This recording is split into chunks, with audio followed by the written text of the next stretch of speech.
Hey guys, this is John with Integral Camera Solutions. Today got a review on a light bulb camera with 2K video that can be pretty useful for people who don't want to install a permanent camera or can't, such as renters. The camera also has bright LEDs, so you can still use it as a camera. It's got local and cloud storage, and of course it does have live streaming. So let's get started.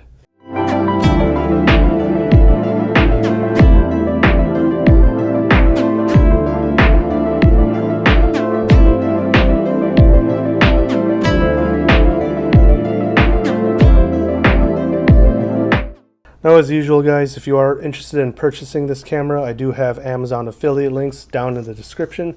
They do help support my work on this channel, so check those down below. This camera was sent to me for review by Symynelec, and it's a brand I hadn't heard of, but the product looked pretty good quality. You can take a look around the box. It's a pretty large bulb, so it's going to be a lot bigger than a standard light bulb.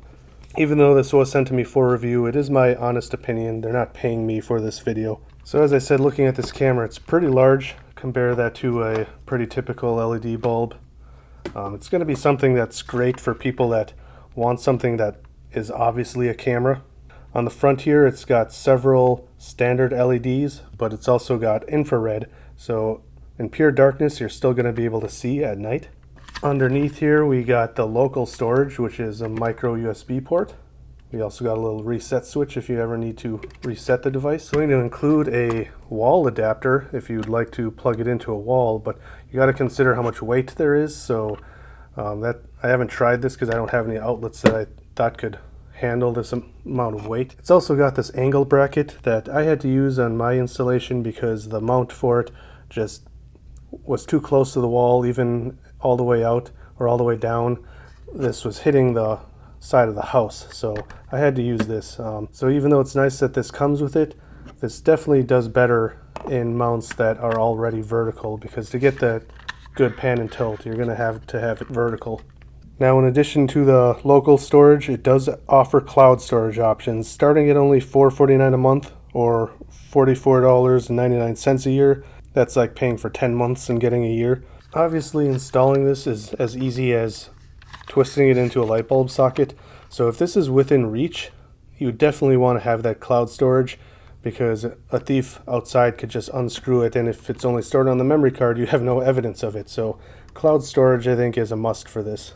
Now, setup is really easy, but there are a few things that confused me at first, and the representative that I've been in touch with said a few of these issues other people have mentioned, so I'm going to cover those in a bit. To set up the app, you have to download the Symynelec app and set up an account, and you just add a device and then follow the on-screen instructions. It's very easy.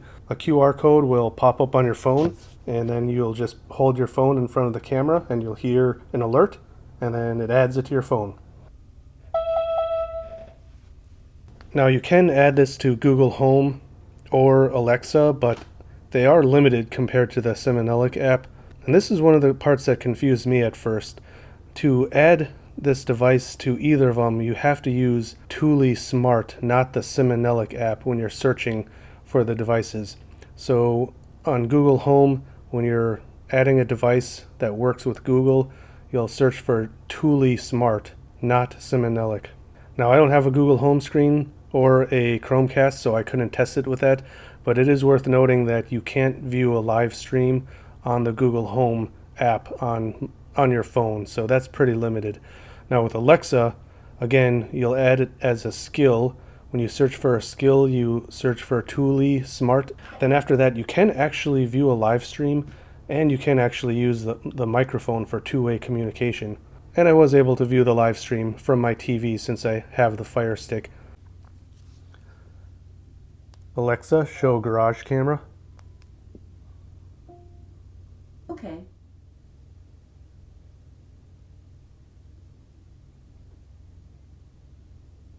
But in reality, you're going to want to use the Symynelec app. There's a lot more features if you're using the native app. The menu is pretty easy to use. It's got a pop-up menu with different functions you can turn on or off. Within the app, you can pan left or right or any direction, just pulling to one side of the screen with your finger on the touch screen. Now with the motion tracking, you can actually have it set to follow whatever it's detecting. You can also get phone alerts, but I personally turned that off within a day because I was just getting so many alerts. You can set the detection to low, but it's still giving me too many falses, so I don't want to get alerted all the time. Maybe it's something you would just use if you're away from vacation and you have it somewhere like in your garage where there shouldn't be motion. In general, somewhere with low traffic would be preferred. Also, I really recommend the human body filtering option in the menu, otherwise you'll be tracking things as small as moths. The app also lets you set what part of the screen it'll detect motion in. Now, after it detects motion and tracks something, it will reset back to where you last pointed it, and that takes about a minute before it goes back to where it was before. So there are 3 different night modes. Automatic mode stays in color during the day and switches to infrared at night, so you can see in the dark, but if it detects motion, it'll turn the LED light on. Infrared mode switches automatically to IR at night, but the LED does not turn on when it senses motion.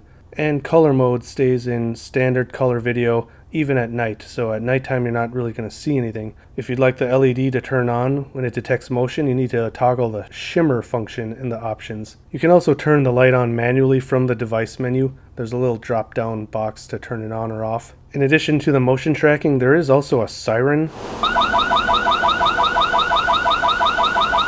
When it detects motion, the siren will go off, and it's loud enough that I think anywhere within a single family home, like, probably be able to hear it, but it's not ear-piercingly loud either.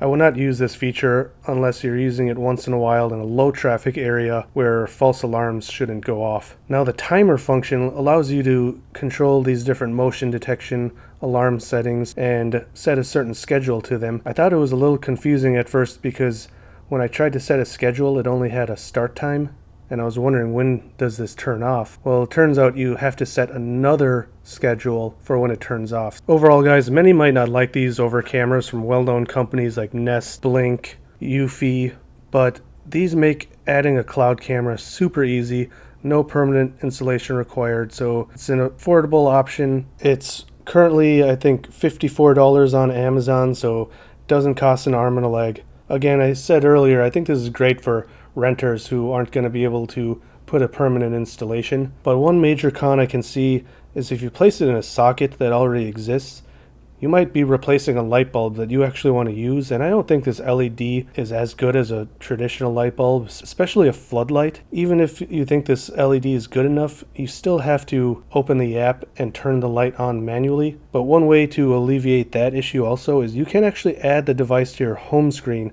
so you can quickly get to the device in the app. Overall, I think it's a decent product. If you're interested in purchasing it, I'll provide a link down in the description. If this video was helpful, I'd appreciate if you guys hit like and subscribe, and I'll see you next time.